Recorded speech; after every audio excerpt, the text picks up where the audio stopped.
ලෝකයේ පළතුරු කියන්නේ සාමාන්‍යයෙන් සල්ලි ටිකක් දීලා ගන්න පුළුවන් දෙයක්. ඒත් සමහර පළතුරු තියෙනවා ඩොලර් 10000ක් වගේ මුදලකට විකිනෙන. අපි බලමු එහෙනම් ලෝකයේ මිල අධිකම පළතුරු වර්ග ටික.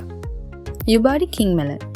ජපාන් වල තියෙන යුබාඩි කිං මෙලන් ගෙඩියක් රුපියල් 10000කට වඩා වැඩි මුදලකට විකිනෙනවා. මේ කොමඩු ගෙඩියට තියෙන පර්ෆෙක්ට් ෂේප් එකත් සුපර් ස්වීට් ටේස්ට් එකත් නිසා මේක මේ විදියට මිල අධික පළතුරක් වෙනවා.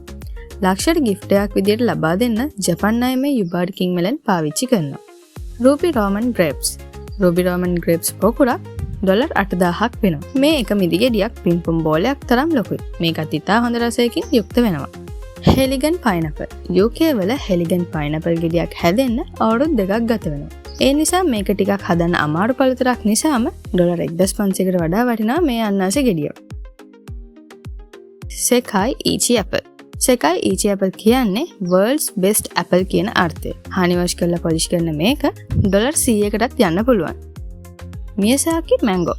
මියසාකි මැංගෝ එක ගෙඩියක් ඩොලර් 3000ක් වටිනවා. ඩීප් රෙඩ් කලර් එකත් සුපර් ස්වීට් ටේස්ට් එකත් නිසා මේක ගොඩක් ප්‍රසිද්ධයි ධනවතුන් අතර. ඉතින් මේවා පළතුරු නෙමෙයි, ලක්ෂරි අයිටම්ස්.